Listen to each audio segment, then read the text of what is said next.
Tout d'abord, il faut savoir que l'Institut Pasteur de Dakar produit le vaccin Amaril, qui est un vaccin traditionnel depuis plus de 80 ans.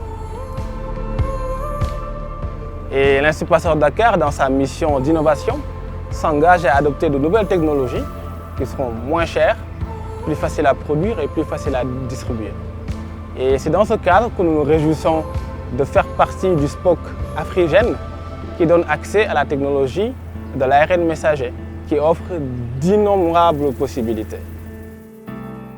Nous nous engageons à travailler dans l'acquisition, dans la maîtrise et dans l'exploitation de cette technologie ARN messager pour répondre aux besoins d'immunisation non seulement du Sénégal, mais également de tout le continent africain. Le message dont je voudrais faire passer, c'est il faut au moins accompagner les pays du Sud parce qu'on n'a pas les moyens. Même si on apprend la médecine comme les pays du Nord, mais dans les pays du Sud, on n'a pas les moyens pour pratiquer carrément la médecine dont on nous a appris au niveau des écoles. Donc, au niveau le plateau technique n'est pas le même. On a un plateau technique qui est défaillant. Donc, même si sur le plan intellectuel, nos cerveaux, on a l'intelligence et tout, mais sans le plateau technique, tu ne travailles pas. Parce qu'il faut des moyens, mais en Afrique, il y a un problème de moyens qui se pose. L'inégalité, cette inégalité, on la vit, parce que ça ne date pas d'aujourd'hui.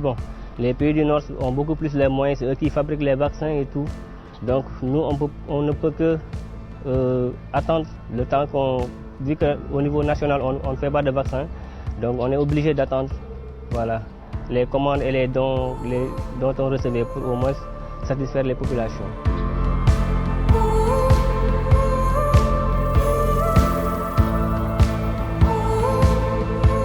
Moi, je peux dire que les communautés ont une participation forte pour la communication envers la pandémie.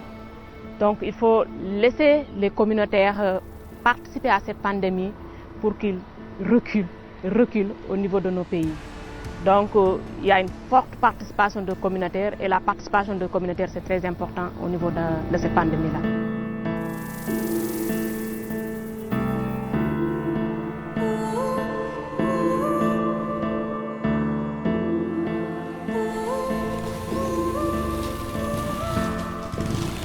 Oui, pour les femmes, moi, je leur dirais d'avancer, de ne pas être peur.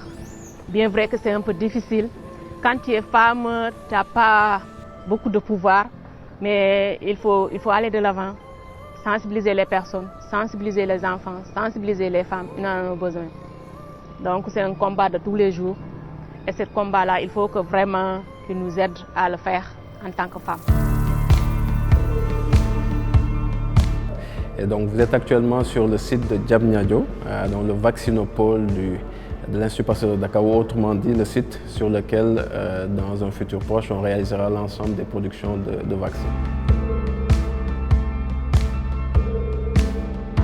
Sur ce site, comme vous pouvez le voir, on est sur un site de 3,3 hectares au global. Donc comme on l'a dit, organisé autour de ces 4 grands bâtiments. Donc tout autour, on a un certain nombre de bâtiments annexes pour l'énergie, la maintenance, la métrologie. Ensuite, on a un autre bâtiment pour l'ARN messager. Donc là, ce sera pour la production de la substance active via ce procédé. Et aujourd'hui, on a pris l'option d'avoir un bâtiment qui est séparé. Pourquoi? La grosse différence entre ces deux technologies, celui-ci est sans virus. Voilà. Et donc, ça amène beaucoup moins de contraintes en termes de biosafety level. Et puis ensuite, on a le 4e pilier de notre projet aujourd'hui, qui est le R&D. Et ça va être une sorte de transition qui va nous permettre de passer d'un vaccin à un autre. Aujourd'hui, l'idée est d'augmenter la capacité de production de vaccins, mais également l'augmentation du portfolio. Avec l'effort, tout est possible. C'est juste une volonté et des moyens. Si on a les moyens, les intellectuels sont là, il y a des gens qui sont prêts pour accompagner le pays dans ce domaine-là. Donc c'est bel et bien possible. Il suffit juste de croire en soi, Voilà, et tout ira bien.